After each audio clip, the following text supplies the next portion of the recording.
Allahumma salli wa sallim ala sayyidina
segala sesuatu, setiap perbuatan, segala perkumpulan yang apabila di dalamnya tidak dimulai dengan kalimat alhamdulillah ataupun tidak dimulai dengan kalimat bismillah, maka perkumpulan tersebut menjadi perkumpulan yang kurang barokah.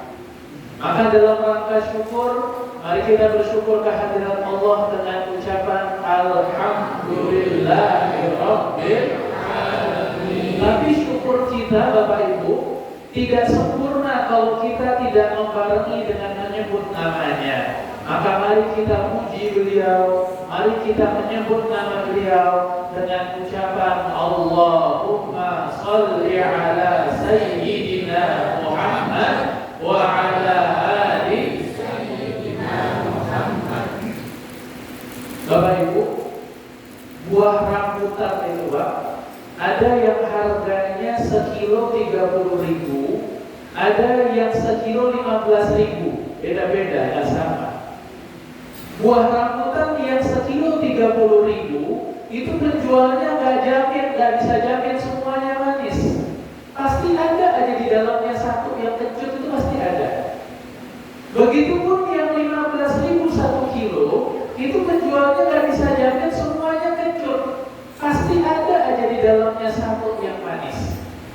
Rambutan yang tadinya kecut, harganya murah, tapi gara-gara dia kumpulnya di perkumpulan yang mahal, nilainya pun naik.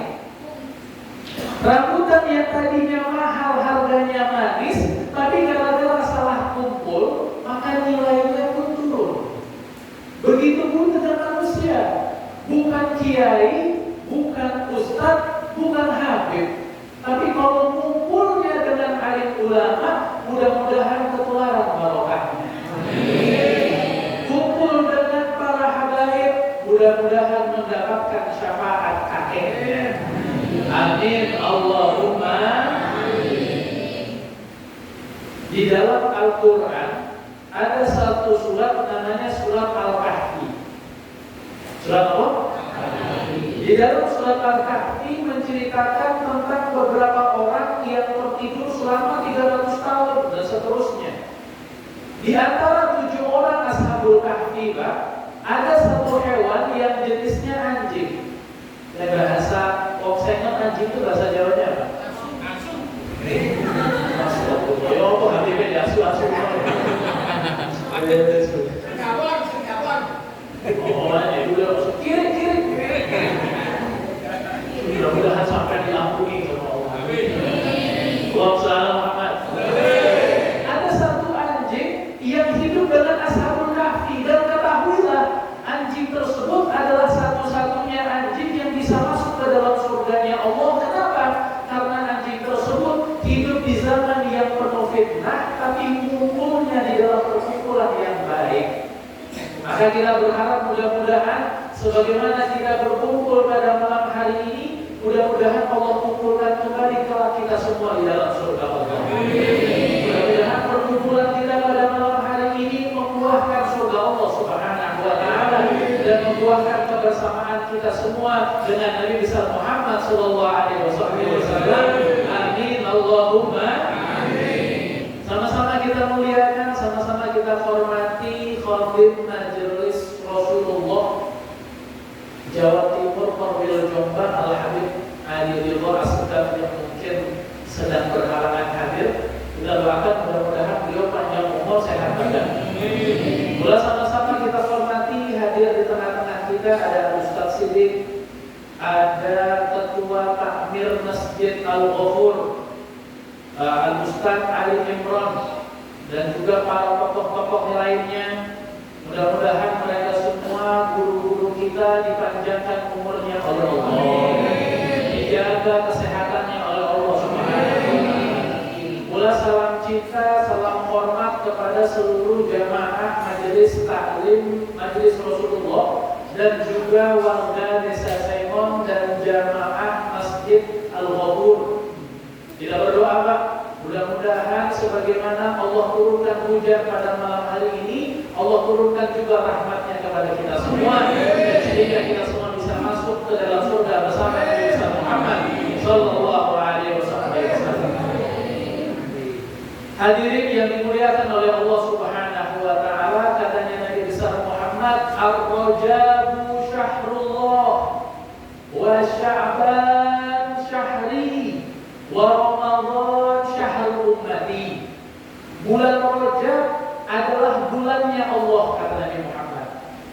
Sya'ban adalah bulanku dan Ramadan adalah bulannya umatnya Nabi besar Muhammad sallallahu alaihi wasallam.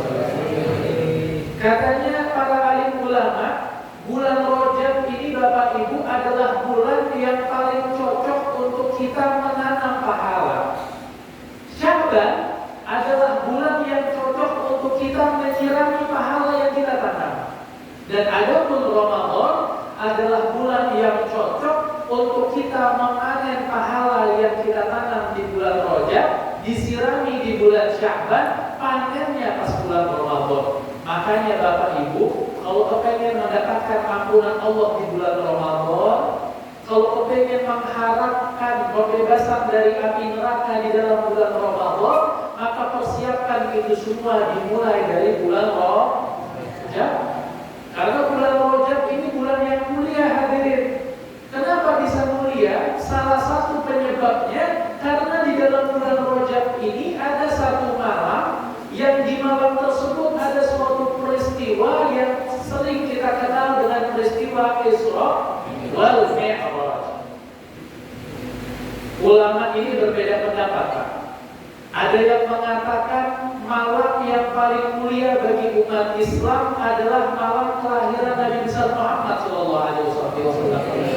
Tapi ulama lain mengatakan tidak, malam yang paling mulia bagi umatnya Nabi bukan malam Isra wal Mi'raj, bukan malam kelahirannya Nabi, tapi adalah malam Isra wal Mi'raj.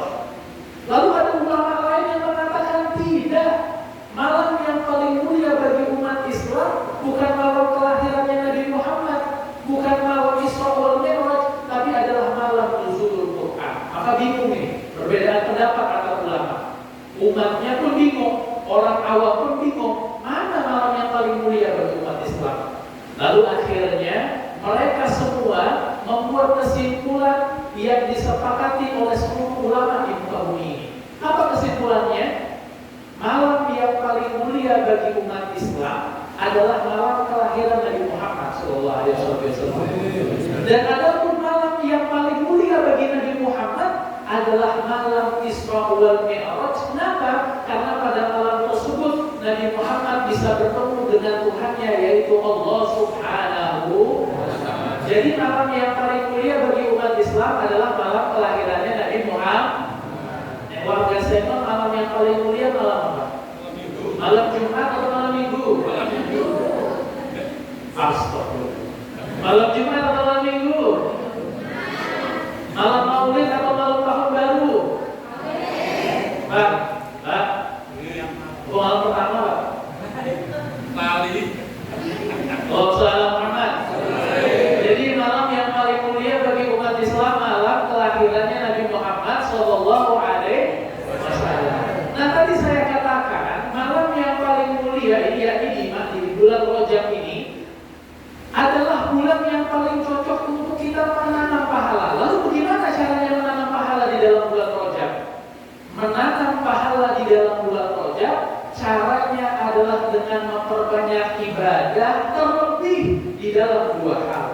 Yang pertama, dengan memperbanyak yang namanya istighfar. Katanya Rasulullah, tuba liman wajada fi sahifatihi istighfaran katsira. Sungguh beruntung bagi seseorang yang ketika meninggal dia dapat di buku amalannya ketika di dunia penuh dengan istighfar yang senantiasa dia baca. Kampung, desa, negara, kota yang warganya senantiasa membaca istighfar, maka dijamin desa seperti itu aman dari segala bala, bencana, musibah, penyakit. Apa dalilnya, Bib? Wa ma kana Allah mu'adzibahum wa hum yastaghfirun. Allah tidak mungkin, dalam Al-Quran dikatakan Allah tidak mungkin mengazab satu kelompok, satu kaum, satu desa yang warganya senantiasa membaca istighfar. Tapi kalau nggak baca istighfar apa? Dikatakan oleh Allah dalam ayat yang lain, wa in tawallaw fa inni akhafu 'alaikum 'adzaba yaumin adzim. Kalau kalian tidak baca istighfar, maka ditakutkan desa kalian, kampung kalian, kaum kalian terkena bala bencana musibah penyakit na'udzubillah min dzalik. Jadi istighfar yang kita baca ini Pak, manfaatnya bukan hanya untuk diri kita aja, tapi manfaatnya juga ada kepada desa yang kita tinggali dan kota yang kita tempati. Kita berharap mudah-mudahan desa Sengon, warga Jombang semuanya aman dari segala bala bencana musibah penyakit ini. Lalu hadirin, satu kali istighfar yang kita baca satu kali istighfar yang kita baca di dalam bulan Rajab itu dapat menghapus 70 dosa yang ada dalam diri kita. 70 dosa terhapus dalam diri kita dengan satu kali baca istighfar. Makanya Pak jangan heran, kadang-kadang kita tuh kalau lagi sholat ke tempatnya kiai, ke tempatnya habib, ke tempatnya ulama, itu kadang-kadang suka refleks ngomong, kiai tolong doain saya lagi kena musibah, saya lagi ada masalah. Kenapa kok refleks ngomong kayak gitu? Karena kita di hati kecil kita ada keyakinan bahwasanya orang semakin sedikit dosanya, semakin cepat diijabah doa. Makanya Pak Ibu, katanya ulama, semakin banyak istighfar yang kamu baca, semakin besar kemungkinan doa-doa kamu cepat terijabah. Makanya dalam satu kitab dikatakan hadirin, ada satu ulama yang sangat terkenal dan sangat fenomenal, namanya Al-Imam Ahmad bin Hanbal. Beliau Al-Imam Ahmad bin Hanbal ini hadirin, beliau adalah pencetus ketua madhab Hambali. Madhab itu ada 4, ada Hanafi, Maliki, Syafi'i, Hambali. Nah beliau ini ketua madhab Hambali. Beliau punya madhab Hambali.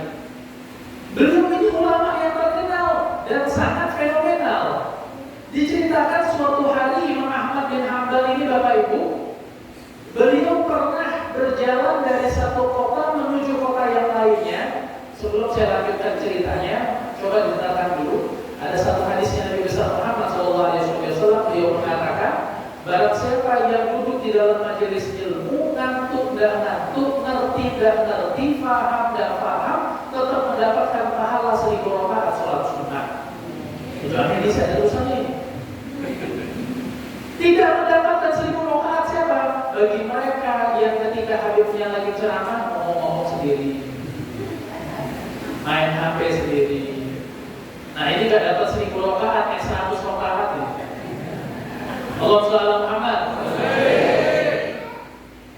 Hadirin, Imam Ahmad bin Hanbal ini ulama yang terkenal.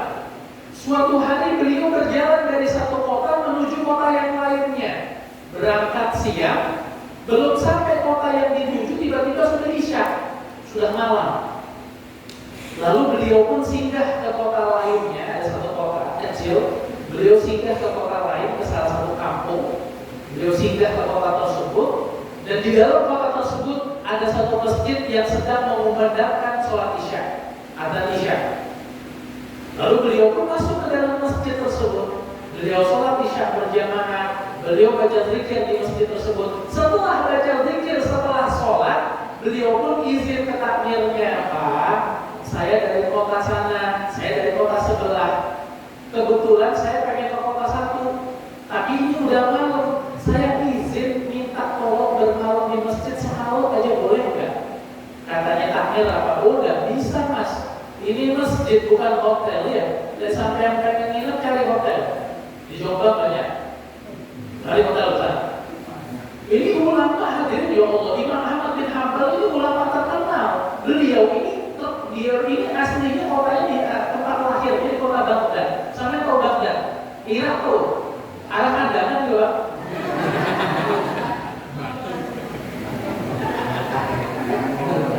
Jadi Imam Ahmad bin Hanbal ini ulama terkenal, di kotanya terkenal dan di seluruh negeri Arab juga terkenal. Tapi itu takmir nggak ngeh kalau yang di depannya itu Imam Ahmad bin Hanbal. Kalau dia tahu, ya Allah jangan di masjid deh, di rumahnya setahun 2 tahun nggak apa-apa. Ini contoh-contoh. Misalkan sampai tahu Habib Syekh, Habib Syekh Segaf yang posidah itu, anggap ceritanya Habib Syekh datang ke kota Sengon, datang ke Masjid Al-Ghafur, kemana minta izin ke takmir. Ini contoh aja, contoh. Saya pengen nginep semalam, boleh nggak?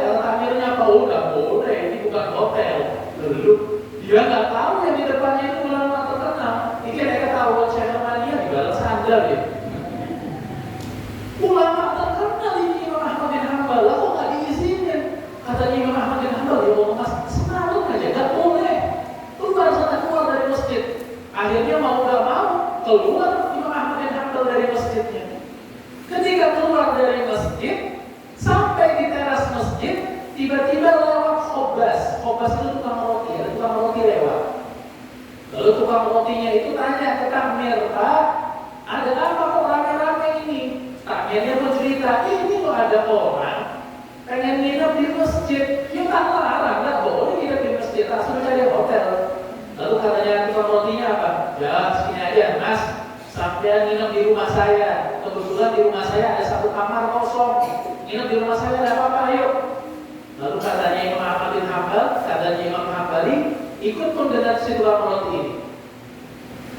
Tinggalkan meninggalkan masjid tersebut. Lalu ketika perjalanan menuju rumahnya si tukang roti, ini Imam Ahmad bin Hanbal melihat si tukang roti itu mulutnya selalu komat-kamit seperti membaca zikir, istiqomah terus. Lalu ketika sampai di rumahnya si tukang roti, ini Imam Ahmad bin Hanbal kagetnya bukan main hadirin. Dilihat si tukang roti ini rumahnya besar, hewan ternaknya banyak, anaknya lucu-lucu. Padahal cuma tukang roti biasa. Lalu ya beliau nggak banyak tanya, beliau masuk ke rumahnya si tukang roti tersebut, dijamu makan malam, dikasih makan. Setelah makan, lalu Imam Ahmad bin Hanbal tuh bertanya sama si tukang roti, Mas, saya mau tanya, dari tadi sampai itu tak lihatin seperti membaca zikir istiqomah banget. Sampai itu sebenarnya lagi baca apa? Kok istiqomah sekali? Lalu katanya si tukang roti apa? Wahai fulan, ketahuilah, saya ini gak punya amalan macam-macam. Amalan saya cuma satu, apa? Baca istighfar. Dan alhamdulillah, gara-gara istighfar yang saya baca, semua doa saya diijabah sama Allah. Saya pengen punya rumah mewah, dikasih sama Allah. Saya pengen punya hewan ternak yang banyak, dikasih sama Allah. Saya pengen punya istri yang soleha, dikasih sama Allah. 4 lagi. Bu, lihat suaminya sampai besok pagi setelah acara ini kok moro-moro sering baca istighfar, hati-hati. Terus akan Dani hati-hati. Itu terpantau ingin nambah-menambah ya. Allahumma shalli ala Muhammad. Jadi semua doa saya diijabah sama Allah. Tapi ada satu doa yang dari dulu hingga sekarang belum juga diijabah sama Allah. Apa doanya? Saya itu pengen banget ketemu sama Imam Ahmad bin Hanbal. Si tukang roti ini nggak tahu bahwasanya yang di depannya itu Imam Ahmad bin Hanbal. Allah atur skenario sebagus mungkin gimana caranya Imam Ahmad bin Hanbal bisa bertemu sama si tukang roti yang sering membaca istighfar. Lalu di hatinya Imam Ahmad bin Hanbal mungkin ngomong, gara-gara sampean ini saya diusir dari masjid. Allah atur skenario gimana caranya Imam Ahmad bin Hanbal yang dari kota yang jauh bisa bertemu dengan si orang yang ahli istighfar ini. Tapi karena Imam Ahmad bin Hanbal ini tahu Allah, beliau nggak mau ngomongin bahwa dirinya itu Imam Ahmad bin Hanbal. Beliau tidur malam biasa, paginya baru ngomong, wahai fulan, ketahuilah bahwasanya aku ini adalah Imam Ahmad bin Hanbal. Sultan bukan main, nangis terharu karena rumahnya diinapin oleh Imam Ahmad bin Hanbal. Jadi inti dari cerita ini hadirin, coba dilihat, kalau kita punya masalah yang tak kunjung selesai, doa yang tak kunjung diijabah, mungkin salah satu problematikanya karena kita tidak membaca istighfar. Jadi baca istighfar, perbanyak istighfar, istiqomah dalam membaca istighfar. Dengannya insya Allah, Allah kabulkan semua doa dan hajat-hajat kita. Amin. Allahumma. Sayyidina Umar bin Khattab ini hadirin khalifah, presiden. Beliau ketika sore hari, Sayyidina Umar bin Khattab ini ketika datang suatu hari, di sore hari beliau duduk di depan rumahnya dengan para sahabat lain. Satu doang sahabatnya di sebelahnya Sayyidina Umar, Sayyidina Umarnya duduk dan di sebelahnya ada sahabat lain. Ketika beliau lagi duduk, tiba-tiba datang satu orang ngomong ke Sayyidina Umar, wahai Sayyidina Umar, saya dari kampung sebelah, di kampung saya sedang ada kemarau, udah biar desa saya cepat turun hujan, ada apa enggak? Lalu kata Sayyidina Umar apa? Baca istighfar, insya Allah turun hujan. Oke Sayyidina Umar, pulang ini orang. Sudah. Dapat berapa menit kemudian, tiba-tiba datang lagi orang yang berbeda dengan problematika yang berbeda pula. Dia datang ke Sayyidina Umar terus ngomong, wahai Sayyidina Umar, saya ini udah lama miskin, lama banget miskin, tubuh saya miskin ini.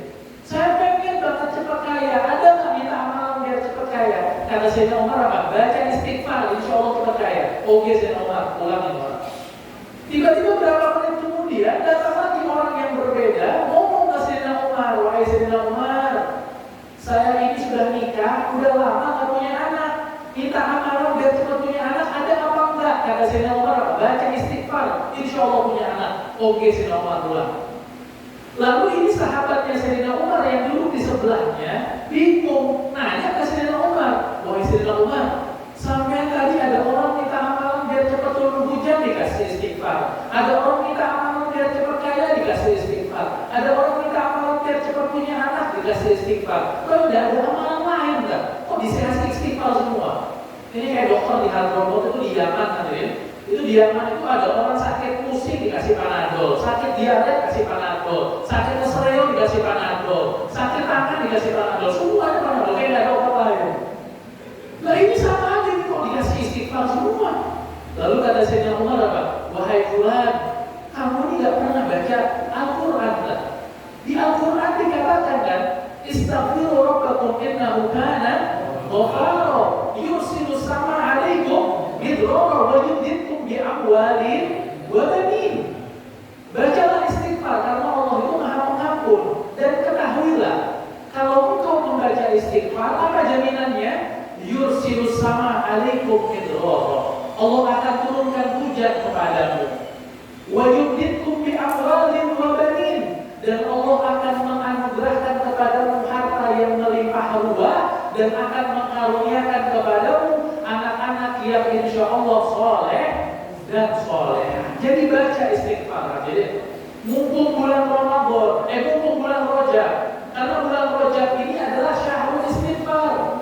Bapak Ibu, saya kasih tahu, manusia itu kemungkinannya dua, Pak.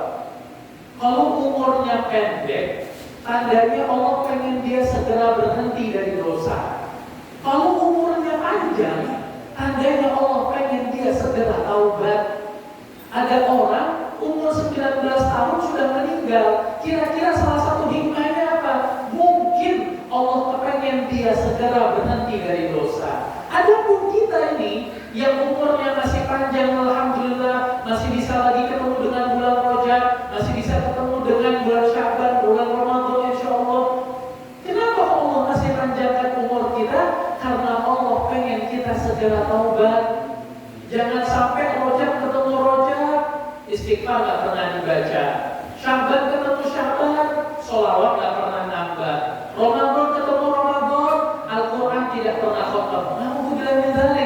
Katanya ulama, sungguh celaka bagi mereka yang ketika melewati bulan Rajab, Sya'ban, Ramadan, pas satu Syawalnya dia tidak terbebas dari dosa. Innahubillah kendali. Makanya ayo, jangan sampai bulan Rajab berlalu begitu saja tanpa kita membaca istighfar, tanpa kita bertobat kepada Allah Subhanahu wa Ta'ala. Karena hadirin, mohon maaf, tidak ada bala, bencana, musibah, penyakit yang tidak kita undang. Semua bala musibah itu datangnya karena kita undang. Dengan apa undangnya? Dosa. Cara mengcancelnya adalah dengan beristighfar kepada Allah Subhanahu wa Ta'ala. Sampai di sini kira-kira sampai dipahami ya? Sampai dipahami ya? Kita berharap mudah-mudahan kita semua diampuni segala dosanya oleh Allah Subhanahu wa Ta'ala. Segala doa-doa kita diijabah oleh Allah Subhanahu wa Ta'ala. Sudah, itu yang istighfar. Lalu yang kedua, kalau berapa bulan Rajab, perbanyaklah istighfar, lalu memperbanyak yang namanya berpuasa.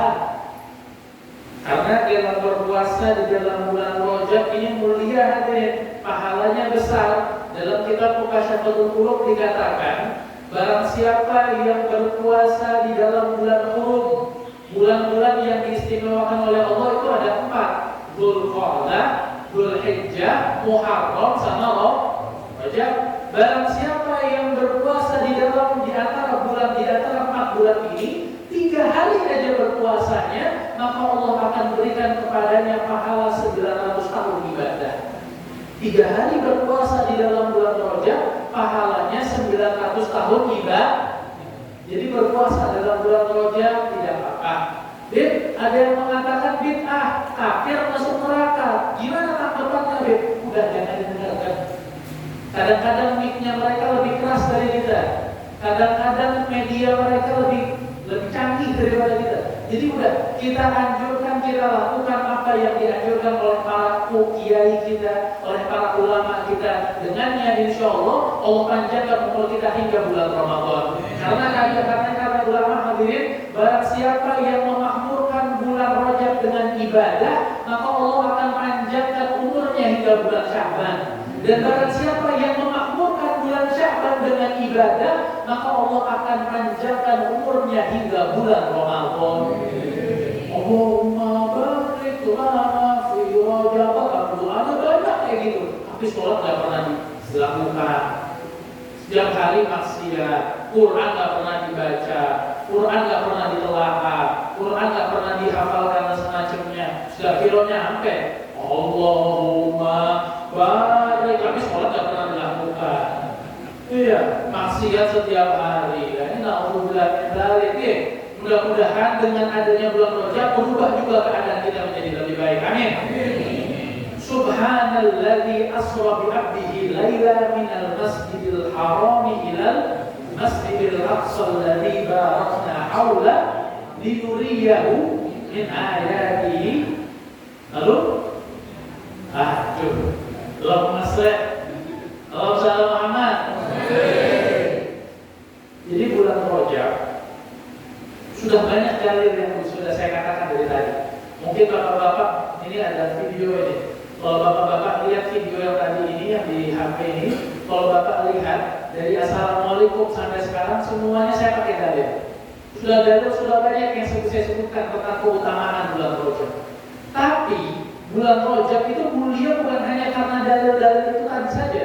Tapi bulan Rajab mulia karena di dalam bulan Rajab terjadi peristiwa Isra wal Mi'raj yang disebutkan dalam Al-Quran tadi. Subhanalladzi asra bi 'abdihi lailan minal masjidil haram ilal masjidil aqsa. Subhana hadirin, kita mulai, kita telah satu persatu. Kalimat subhana dalam Al-Quran dalam ayat itu tadi itu bermakna dalam ilmu nahwu maknanya tuqul inda ta'ajjub. Diucapkan ketika melihat sesuatu yang menakjubkan. Ada anak kecil, lucu, ganteng, pintar, putih, maka susah mengucapkan kalimat subhan. Jangan mengucapkan ada anak kecil, cantik, putih, ganteng, diucapkan innalillahi. Ya kebalik ya, bacakan subhan. Kenapa kau sunnah membacakan kalimat subhanallah ketika melihat sesuatu kenikmatan yang ada pada diri orang lain? Pertama, manfaatnya agar kenikmatan di orang yang kita puji tetap ada sampai beliau meninggal. Itu pertama. Dan yang kedua, manfaatnya agar kenikmatan yang dirasakan oleh orang tersebut terciprat kepada diri kita. Kecipratan kenikmatannya. Oh, ada orang kok ganteng, kita puji, subhanallah. Manfaatnya apa? Agar kegantengannya tetap ada dalam diri dia dan kegantengan tersebut kecipratan kepada diri kita. Saya dipahami ya? Jadi kalau melihat sesuatu yang hebat, yang menakjubkan, sunnah mengucapkan subhan. Itu kalimat subhana itu kalau kita takjub. Alladzi asra. Asra ini hadirin, maknanya yang memperjalankan. Coba dilihat, memperjalankan artinya mengundang. Allah yang mengundang Nabi Muhammad menuju arsy. Bukan Nabi Muhammad boro-boro jalan sendiri, tidak. Nabi Muhammad itu diundang oleh Allah Subhanahu wa taala. Dan inilah yang membedakan antara Nabi Muhammad dengan nabi-nabi yang lainnya. Coba dilihat. Nabi Musa mengatakan kepada Allah, "Ya Rabb, aku ingin melihat kamu, aku ingin bertemu denganmu." Tapi apa? Ditolak sama Allah Subhanahu wa taala. Tapi kalau Nabi Muhammad enggak minta, udah dikasih sama Allah Subhanahu wa taala. Loh, Habib itu memilah-milih para nabi lah, Beb. Membeda-bedakan nabi lah, Beb. Oh tidak, saya tidak membedakan para nabi. Karena dalam Al-Quran dikatakan, la nufarriqu baina ahadin min rasuli, nggak boleh membeda-bedakan antara rasul dengan nabi, nggak boleh membeda-bedakan. Tapi ini sudah ada dan nyata dalam Al-Quran. Lihat, kita bisa lihat Allah ketika memanggil Nabi Adam, apa panggilannya? Ya Adam, anta wa zawjuka, uskun anta wa zawjuka jannah. Kalimatnya Adam. Ya Yahya, khudil kitab berkuah. Kalimatnya Yahya, bukan dengan panggilan lain. Tapi ketika Allah memanggil Nabi Muhammad, apa panggilannya? Bukan ya Muhammad, tapi ya ayyuhar rasul ataupun ya ayyuhan nabi. Lihat perbedaan antara Nabi Muhammad dengan nabi-nabi yang lain. Nah ini Nabi Muhammad diundang sama Allah, bukan orang datang tidak, tapi diundang, dan diundangnya dijemput lagi dari pihak sana. Kan yang dijemput itu buruk dari arus, bukan dari bumi. Dijemput sama Allah dan diundang oleh Allah Subhanahu wa taala. Inilah salah satu bukti keagungan Nabi besar Muhammad sallallahu alaihi wasallam. Allah Ta'ala Muhammad sallallahu ala Muhammad sallallahu alaihi wasallam sallallahu ala Muhammad sallallahu alaihi wasallam ya Nabi salam alaika ya Rasul salam alaika ya Habib salam alaika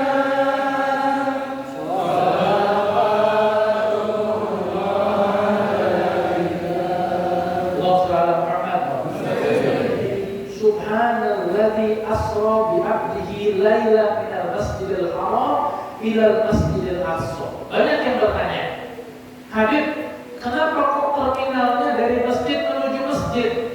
Kenapa kok tidak masjid dengan makbar atau yang lainnya?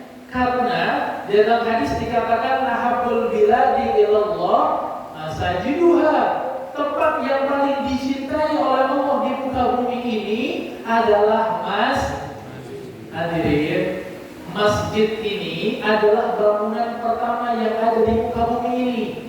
Bangunan pertama di muka bumi ini adalah Masjidil Haram, lalu Masjidil Aqsa, Masjid Quba, lalu Masjid Nabawi. Ini bangunan pertama yang ada di muka bumi ini. Dan ketahuilah, masjid dimanapun dan kapanpun, pokoknya yang namanya masjid musola itu adalah tempat teraman bagi seluruh umat manusia. Lah kok bisa, Beb? Saya kok kayaknya gak percaya, Beb.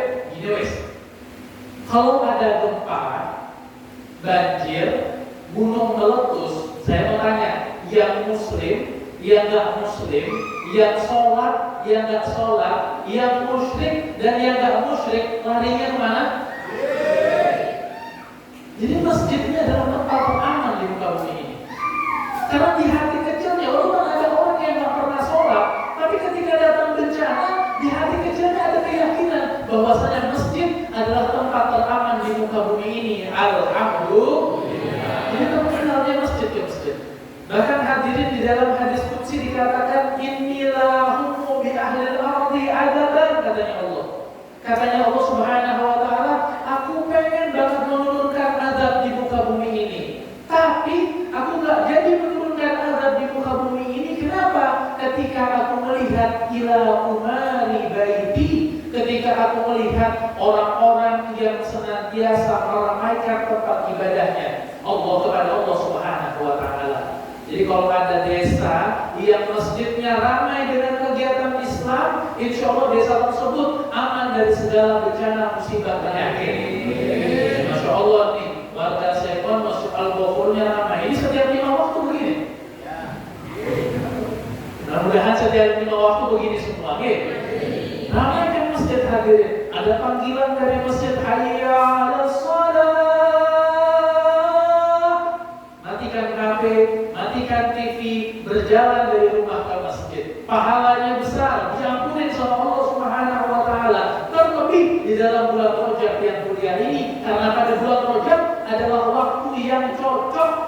kita merubah keadaan yang buruk menjadi lebih baik, keadaan yang baik menjadi lebih baik untuk bertobat kepada Allah Subhanahu wa Ta'ala. Ramaikan masjid, karena dengannya insya Allah aman dari segala bencana musibah. Saya pernah hadirin suatu hari ada undangan ke Tulung Agung. Undangannya bukan acara maulid, tapi kajian subuh. Dari Jombang itu saya berjalan, saya telat, saya datangnya subuh, baru jalan, baru subuh, baru jalan. Lalu ketika perjalanan saya pikir ini udah nggak cocok. Akhirnya saya ngomong ke supirnya, Pak, kita cari satu masjid, kita sholat di masjid satu aja. Kita cari masjid kosong aja, kita cari masjid, kita sholat dulu. Nanti kajiannya bisa diundur, nggak apa-apa. Oh, gitu, cari masjid. Ketemu satu masjid hadirin. Kebetulan di masjid tersebut yang azan masih sendiri, ada orang azan sendirian. Saya wudhu, setelah wudhu saya sholat qobliyah fajar. Saya sholat, setelah sholat saya lihatin yang azan satu orang, yang azan dia, yang pujian dia, yang qomat dia, yang imam juga dia. Ya Allah, gak ada orang lain ini. Yang imam dia, yang azan dia, yang qomat juga dia. Lalu saya pun jadi makmum kan. Setelah jadi makmum saya sholat. Setelah sholat saya tanya ke imamnya, Pak, kok sepi banget ini masjidnya? Sampai namanya ketua takmirnya saya kok nggak ada tanda-tanda yang lain. Kalau ketua takmirnya apa nggak datang atau gimana? Katanya ini orang apa? Saya ini ketua takmirnya gitu. Wes imam dia, dan muazzinnya dia, ketua takmirnya juga dia, makmumnya juga dia lah. Nah, ini kampung-kampung yang seperti ini rawan kena bencana hadirin, rawan kena bencana. Jauh yang namanya jangan sampai masjid di tempat kita itu sepi. Oh, berarti yang harus diramaikan cuma masjid, musola ada tak tuh? Musola sama masjid itu sebetulnya satu. Cuma ada masjid jami, ada masjid biasa. Masjid jami yang diadakan sholat Jumat. Kalau musola, yaitu masjid biasa, tidak diadakan sholat Jumat. Cuma orang Indonesia dinamakan dengan musola. Sama aja sebetulnya. Makanya kalau kita datang ke musola, sholat tahiyatul masjidnya bukan usolli sunatan tahiyatul musola, kan? Usolli sunatan tahiyatul masjid, sama aja. Masjid jami, masjid biasa sama. Diramaikan, pokoknya selama itu tempat ibadah, diramaikan dengan yang namanya ibadah sholat 5 waktu, ataupun diramaikan dengan kajian di Batu, itu di kota Batu. Dan sampai ada satu kota Batu, saya nggak mau sebut namanya. Saya pernah ada ceramah di situ, acara tahun baru. Itu kan buat dekor atapnya ini, atap sama tembok depannya, itu dekornya aja 2 M. 2 miliar buat dekornya. Tapi yang sholat 5 waktu, mentok 20 orang. 24, 14 orang, 15 orang. Ya Allah, mending gak langgar ini. Iya, jangan ya Allah, sepi kayak gitu masjid ini karena bentengnya umat Islam tuh. Tapi saya gak bisa deh untuk yang namanya sholat berjamaah setiap 5 waktu. Kalau gak bisa setiap 5 waktu, minimal bagi deh. Zuhur di musola, isya di masjid, maghrib di musola, dibagi, gak harus satu masjid aja, gak apa-apa. Karena hadirin hati-hati, katanya Rasulullah, asqalus sholah al-munafiqina sholatul isya wa sholatul fajar. Ingat ini, tanda-tanda ciri-cirinya orang munafik adalah ketika sudah malas melaksanakan sholat isya ataupun malas melaksanakan sholat subuh. Orang yang mau sholat subuh lah kok malas, isya malas, hati-hati, tandanya sampai mungkin orang munafik. Dan ketahuilah orang yang munafik itu diazab sama Allah fi darjil asfal min jahannam, paling pojoknya jahannam yang diazab sama Allah bagi orang munafik. Na'udzubillah min dzalik. Hati-hati. Tadi kan saya pernah dengar katanya ciri-cirinya orang munafik itu adalah idza hadasa kadzaba, kalau ngomong pasti bohong. Wa idza ahada ghadara, kalau janji pasti dusta. Wa idza uqmina khana, kalau dikasih amanat dia khianat. Lalu ada ciri-ciri lain, iya, katanya ulama, orang yang sholat subuhnya malas ataupun sholat isyanya malas, bisa jadi besar kemungkinan di dalam diri orang tersebut ada sifat-sifat di antara tiga itu tadi. Kemungkinan besar dia kalau ngomong pasti bohong. Kemungkinan besar dia kalau janji pasti dusta. Kemungkinan besar dia kalau dikasih amanat pasti hianat. Mudah-mudahan kita dijauhkan dari orang munafik dan dijauhkan dari sifat-sifat yang munafik. Amin Allahumma. Jadi ayo hadirin, mumpung bulan Rajab, mumpung ada agenda peristiwa Isra wal Mi'raj, jangan sampai tahun kemarin sama seperti tahun ini. Tahun kemarin nggak sholat, sekarang tahun sekarang ini mumpung bulan Isra wal Mi'raj, bulan Rajab dipergiat yang namanya sholat 5 waktunya, diperbuat yang namanya sholat malamnya, sholat tahajudnya, sholat witirnya. Karena diperhatikan sebagai kata penutup, karena hadirin, di antara bulan Rajab sampai bulan Ramadan ada beberapa malam yang dikatakan oleh Nabi Muhammad SAW sebagai khamsul layalin la turaddu fihi da'wat. Ada 5 malam yang tidak mungkin Allah menolak doa seorang hamba. Yang apabila sampai berdoa di 5 malam ini, maka pasti dijabah sama Allah. Malam apa aja? Yang pertama adalah malam tanggal 1 Rajab kemarin. Yang kedua adalah malam nisfu Sya'ban bulan depan. Yang ketiga adalah malam Lailatul Qadar di bulan Ramadan. Dan yang keempat adalah malam hari raya Idul Fitri atau malam hari raya Idul Adha, pas takbirannya itu. Dan yang terakhir adalah malam Jumat. Diperhatikan.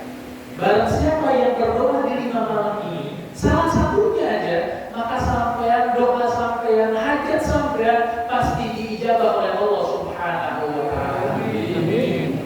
Lihat aja, bulan tanggal 1 Rajab kemarin sudah. Nisfu Sya'ban bulan depan. Lailatul Qadar nanti Ramadan. Hari raya Idul Fitri nanti 30 Ramadan. Malam Jumat di setiap harinya. Menandakan apa? Bulan Rajab ini yang sekarang ada di tempat kita, yang sekarang berada di keadaan kita ini adalah bulan, adalah pintu dari segala kebaikan, pintu dari segala pahala-pahala rahmatnya Allah Subhanahu wa taala. Tapi ada beberapa orang, kata Nabi Muhammad, yang doanya dan dosanya gak akan diampuni sama Allah Subhanahu wa taala. Alhamdulillah min dzalik. Anggap contoh, misal ada Presiden Jokowi radhiyallahu taala anhu datang ke Kota Sengon. Datang, Pak Jokowi datang. Semua warga Sengon saya kasih iPhone 14. Duit 15 juta. Semuanya dapat kecuali 5 orang.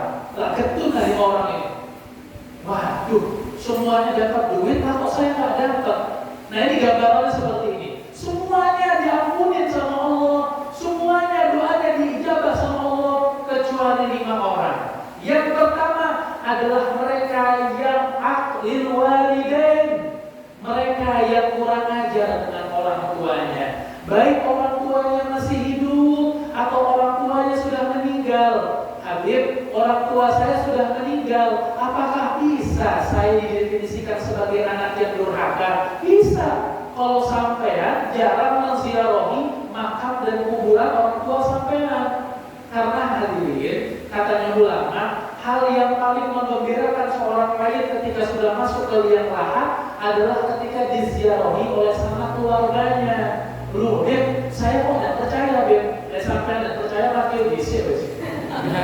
Kok kaki ini Fatihah, Beb? Allahumma shalli ala Muhammad. Jadi yang menggembirakan seorang mayit ketika dalam kuburan apabila diziarahi oleh sanak keluarganya. Itu kalau orang tuanya sudah meninggal. Tapi kalau orang tuanya masih hidup, jangan sampai dilalaikan, jangan sampai disia-siakan. Berapa banyak orang-orang yang ngadu ke kita, Bib, ketika orang tua saya meninggal, aspal rasanya lembut, Bib. Susah untuk berdiri. Rasanya hampa, duit banyak, mobil mewah, rumah megah. Tapi kalau orang tua sudah nggak ada, ya Allah, kadang kita melihat tempat duduknya aja bisa bikin nangis. Kita melihat baju yang sering dia pakai aja sudah bikin nangis. Makanya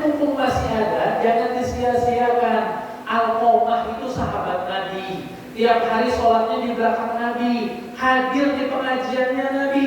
Tapi ketika sudah meninggal, apa yang terjadi? Hampir dibakar sama Nabi Muhammad. Kenapa? Karena pernah kurang ajar dengan orang tuanya. Na'udzubillahi min dzalik. Ini orang yang pertama yang gak akan mendapatkan ampunan Allah dan gak akan diijabah doa-doanya oleh Allah Subhanahu wa Ta'ala. Yang kedua, mereka yang gak bakal mendapatkan ampunan Allah adalah mereka yang suka meminum minuman khamar, meminum minuman keras, baik pembelinya, penjualnya, pelayannya, yang menyediakannya, semuanya gak dapat ampunan Allah Subhanahu wa Ta'ala. Yang ketiga adalah mereka yang memakai obat-obatan terlarang. Na'udzubillah min dzalik. Orang-orang yang mendapatkan, yang punya anak, na'udzubillah min dzalik, punya kecenderungan dengan obat-obatan terlarang, itu adalah orang-orang yang tak bakal mendapatkan ampunan Allah Subhanahu wa Ta'ala. Yang keempat, yang tak bakal mendapatkan ampunan Allah adalah mereka yang musyrik, mereka yang menduakan Allah ataupun mereka yang menyembah kepada selain Allah. Lihat, definisinya musyrik, Bapak dengarkan. Definisinya musyrik adalah menyembah kepada selain Allah ataupun menyembah Allah dan kepada yang lainnya. Nah, ini musyrik. Sholat 5 waktu, tapi percaya yakin. Datang ke ulama, tapi percaya sama keris. Nah, ini namanya Abid. Sampai kayaknya barusan menghina adat Jawa gitu ya. Menghina adat Jombang sama gitu ya. Loh, siapa yang menghina adat Jawa? Saya pakai akik. Di rumah saya punya keris. Tapi itu semua diciptakan bukan untuk disembah, tapi untuk dipakai perhiasan, bukan untuk dipakai percayaan. Oh, saya kalau kerja nggak bawa akik itu rasanya sial gitu. Saya itu Pak, di Moro itu kan dekat pasar. Itu banyak orang-orang yang datang ke kita, warung saya lagi sepi, katanya tetangga kayaknya saya lagi di guna-guna di santet. Saya bilang, Pak, warung sampean itu sepi emang karena lagi sepi, bukan disantet orang. Sampean jualan es oyen pas hujan-hujan dia sepi. Sampean jualan bakso pas lagi panas-panasnya ya sepi. Bukan gara-gara kadang-kadang ini stigmanya orang-orang begitu. Apa-apa dikaitkan dengan alam gaib, dikaitkan dengan alam jin dan segala macamnya. Kesian setan, dikit-dikit disalahin. Wih, gara-gara setan nih. Na'udzubillah min dzalik. Jadi jauhkan yang namanya musyrik. Dan yang terakhir, yang gak bakal mendapatkan ampunan Allah adalah mereka yang memutus tali silaturahmi, baik kepada saudara, tetangga, keluarga. Jangan sampai gak sapa-sapaan, jangan sampai bermusuhan, jangan sampai cuma gara-gara beda keyakinan jadi bermusuhan. Oh, aku NU, ada itu Muhammadiyah, nggak kira asal apa itu. Oh, jangan. Walaupun berbeda keyakinan, berbeda agama, berbeda ras, harus jalin kerukunan, harus jalin yang namanya jangan sampai ada permusuhan.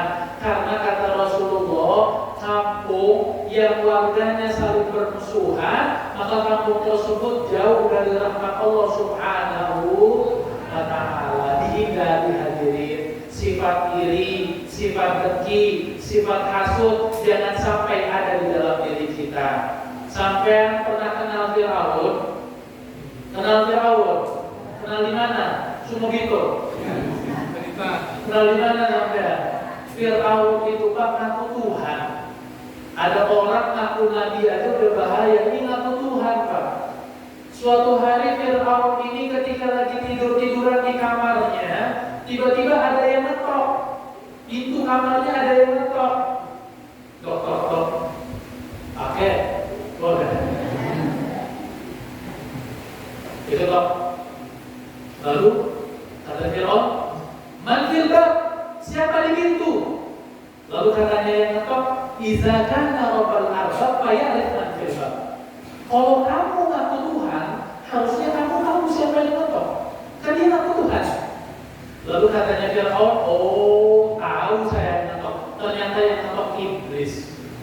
Datang iblis disuruh masuk sama Fir'aun, masuk ke kamarnya Fir'aun, iblis campuran ngopi sampai rokokan antara iblis dan Fir'aun. Terus macam-macam, ngobrolin Pilpres, ngobrolin Rusia, Ukraina, Piala Dunia nih antara Fir'aun dan iblis. Salam Muhammad. Masih semangat ya? Fir'aun dan iblis ngobrol berdua. Ngobrol demi ngobrol, bicara demi bicara, tiba-tiba Fir'aun itu keceplosan ngomong, wahai iblis, saya mau tanya, kita ini berdua nih, kan ibarat orang itu paling bajingan guys ya. Saya ngaku Tuhan, sampean dilaknat Allah. Gimana nih? Saya mau tanya, kira-kira ada nggak ya orang yang lebih buruk dari kita berdua? Sebelum saya lanjutkan ceramah, coba dilihat. Fir'aun ngaku Tuhan, tapi di hatinya masih ada perasaan. Ada nggak ya orang yang lebih buruk dari kita? Kita ini kadang hadir majelis sekali dua kali, lebih soleh dari saya. Yang paling alim yang saya ini sudah wali min auliyaillah. Dan ini Fir'aun aja masih ada perasaan seperti itu. Lalu katanya iblis apa? Oh ya udah ada. Yang paling hancur ya kita orang berdua ini sudah. Oh gitu ya? Iya ada. Terus tiba-tiba iblis ngomong, oh ada. Ada orang yang lebih parah dari kita berdua. Oh so iya ada. Siapa? Jadi gini, saya itu punya murid di Sengon. Gak tahu di mananya, pokoknya di Sengon guys. Nah bercanda, orang-orang pulang, Habib tadi maksudnya apa ngomong gitu. Nah, jadi ada muridnya iblis. Iblis ini ngomong, saya punya murid. Muridnya saya itu patuh banget sama saya. Saya suruh zina, samina wa saya suruh judi, siap berangkat. Saya suruh mencuri, langsung berangkat. Gak pernah menolak perintah saya, nurut banget sama saya. Nah suatu hari saya ngomong ke murid saya, Mas, sampean ini kok nurut banget sama saya. Mumpung saya lagi baik nih, sampean punya permintaan apa? Saya kasih deh, apapun permintaannya sampean. Mau iblis ngomong ke muridnya. Lalu muridnya ini ngomong, wahai iblis, wahai guruku, ketahuilah, ini tetangga saya baru beli sapi. Sapinya bagus, putih, gemuk. Nah saya nggak suka melihat tetangga saya beli sapi. Saya minta tolong sampean bunuh sapinya tetangga saya. Loh katanya iblis, jangan. Mendingan sampean tak beliin sapi yang lebih bagus dan lebih banyak. Gimana? Lalu katanya ini orang, oh nggak mau iblis. Saya maunya sampean bunuh sapinya tetangga saya. Katanya iblis apa? Ya aduh. Ternyata orang ini lebih parah dari saya. Makanya kalau ada orang punya sifat iri dengki, punya sifat hasud, bunuh Pak. Oh Fir'aun, oh iblis. Karena orang yang punya sifat iri dengki lebih parah dari Fir'aun dan iblis. Maka ayo mumpung bulan Rajab, jauhi yang namanya permusuhan, berbanyak ibadah, jauhkan yang namanya minum-minuman khamar, minum-minuman keras, jauhkan yang namanya permusuhan, dekatkan diri kepada Allah Subhanahu wa taala dan berbakti kepada orang tua. Terlebih bagi yang punya anak, diperhatikan. Mumpung bulan Rajab dilihat. Nah, untuk bila mendalik saya katakan ini. Nah, untuk bila mendalik, kalau ada orang tua gak tahu password HP anaknya. Untuk bila mendalik ini. Kalau sampai punya anak, terus anaknya sampai punya HP, terus sampai gak lihat HP-nya isinya apa. Kadang-kadang Pak, anak kita ini gak keluar ke tongkrongan, tapi kena yang namanya HP. Berapa banyak orang-orang itu yang anaknya sampai buka di Google itu, sampai buka di Google itu. Itu dikatakan di website hadirin, tahun 2022 ini orang-orang perempuan yang aborsi di luar nikah angkanya sudah 2,2 juta di seluruh Indonesia. Angkanya sudah 2,2 juta perempuan aborsi di luar nikah. Na'udzubillah, ini enggak diperhatikan HP-nya. Ayo diajak anak-anaknya, keluarganya mendekatkan diri kepada Allah Subhanahu wa taala, terlebih dalam melaksanakan sholat 5 waktu.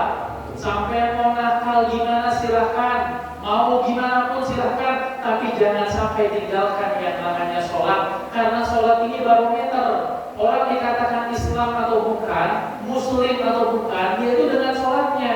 Ada orang ngakunya kiai, ngakunya ustadz, ngakunya habib, ngakunya ulama, tapi nggak pernah sholat, bukan ulama namanya. Iya, bukan ulama. Maaf, bukan ulama. Loh, tapi ceramahnya enak, pengajiannya mantap, tapi nggak pernah sholat, gimana, Ini bukan ulama namanya. Kenapa? Karena katanya Syekh Abdul Qadir Al-Jailani Sultanul Auliya, tir ilal haq bi kitabin wa sunnah. Terbanglah menuju Allah dengan sayap Al-Quran dan hadisnya Nabi besar Muhammad SAW. Jadi kalau ada orang keluar dari Quran, keluar dari hadis, jangan panggil kiai, jangan panggil ustaz, jangan panggil ulama. Karena itu dia sudah keluar dari hadisnya Nabi dan Al-Qurannya Allah Subhanahu wa Ta'ala. Mudah-mudahan acara ini menjadi acara yang barokah, acara yang dapat merubah kita menjadi lebih baik dan menjadi mendekatkan diri kepada Allah Subhanahu wa Ta'ala. Allahumma shalli ala sayyidina Muhammad wa ashri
Sebagai acara pamungkas atau penutup adalah doa yang akan disampaikan oleh beliau Gus Siddiq. Waktu dan tempat Pulau Sumatera.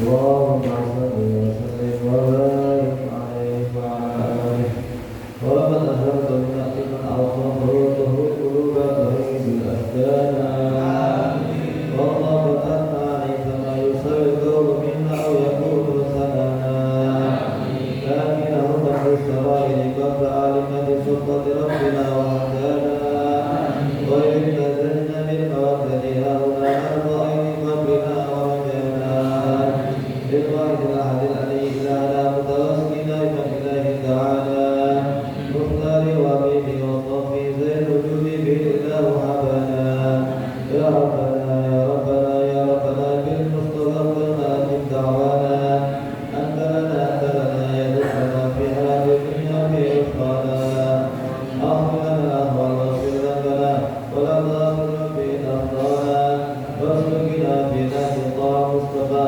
ثبت على قدم الحبيب فضالا أرنا بفضل منك الأرض أحمد في ذنب أجر وطعانا وارحم به في كل هر حمدنا وعبادنا ومن والانا والمسلمين والأرض